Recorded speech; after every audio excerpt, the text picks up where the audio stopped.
எலி, ஆமை, அணில் ஒருமித்த முயற்சியின் வலிமை. Mouse, tortoise and squirrel, the power of unity. ஒரு மழைக்காலம் பிறந்து காடு முழுவதும் நீர் பெருக்கெடுத்து ஓடிக்கொண்டிருந்தது.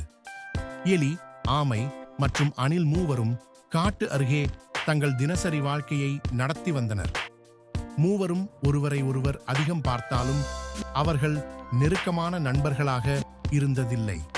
ஒவ்வொருவரும் தங்களின் தனித்துவமான குணங்களுடன் இருந்தனர். எலி வேகமாக ஓடக்கூடியது, ஆமை மெதுவாக இருந்தது மற்றும் அணில் மெல்லிசையான தோற்றத்துடன் மரங்களில் துள்ளி பாய்ந்தது.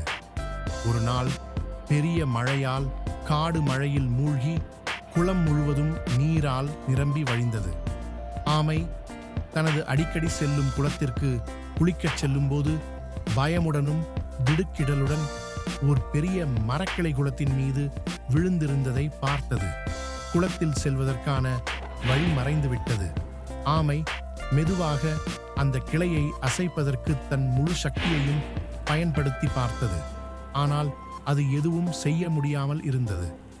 அந்த நேரத்தில் எலி அங்கு வந்தது. ஆமையை பார்த்து, நான் உன்னை உதவுகிறேன் என்று கூறி கிளையை தள்ள முயற்சித்தது. ஆனால் எலியின் குருதி பயிற்சி போதவில்லை.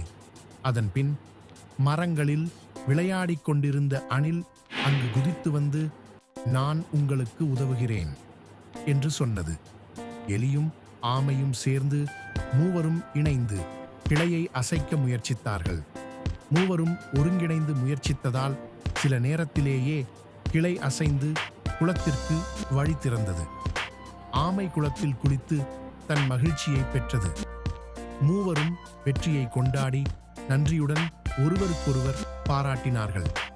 அந்த நாளிலிருந்து எலி, ஆமை மற்றும் அணில் மூவரும் ஒரு நல்ல நட்பை வளர்த்து கொண்டனர்.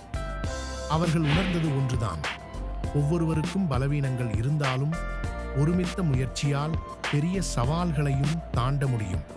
நீதிக்கதை: ஒவ்வொருவருக்கும்